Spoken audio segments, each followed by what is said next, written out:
दोन्ही पालख्यांचं दर्शन घेण्याची संधी मला मिळाली।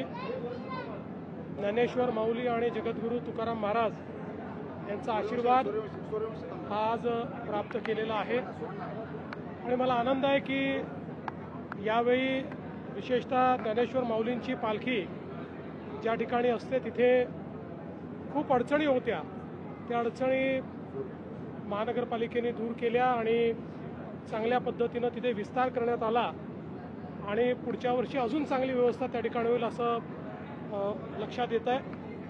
दोन्ही पालख्यांची व्यवस्था अतिशय चांगल्या पद्धतीने चालली आहे आणि वारीला माझ्या शुभेच्छा तर आहेच, पण त्यासोबत सर्व वारकऱ्यांना माझी विनंती आहे की सर्व अतिशय आनंदाने जा, पण सुखरूपपणे जा।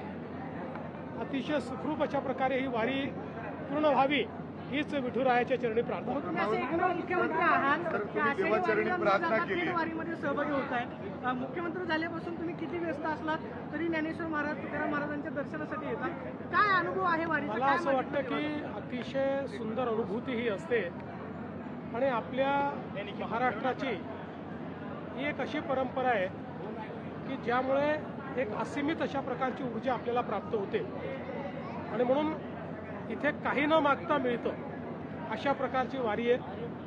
अर्थात मला विश्वास आहे की मी जेव्हाही पांडुरंगाकडे जातो तसं तर मी ईश्वराला कधीच काही मागत नाही, पण जेव्हाही पांडुरंगाकडे जातो त्यावेळेस पांडुरंगाला एकच साकडं घालतो, कारण आमचे सगळे वारकरी शेतकरी पण आहे, त्यामुळे आमच्या वारकऱ्यांना शेतकऱ्यांना सुखी ठेव एवढंच पांडुरंगाकडे मागणं असतं। तुम्ही आलात, काय वाटलं का मनामध्ये? मला अतिशय आनंद झाला, काही अडचण न येता मिसिंग लिंकवरनं मी आलो आहे। मला असं वाटतं तेच सर्वांना उत्तर आहे। चला चला चला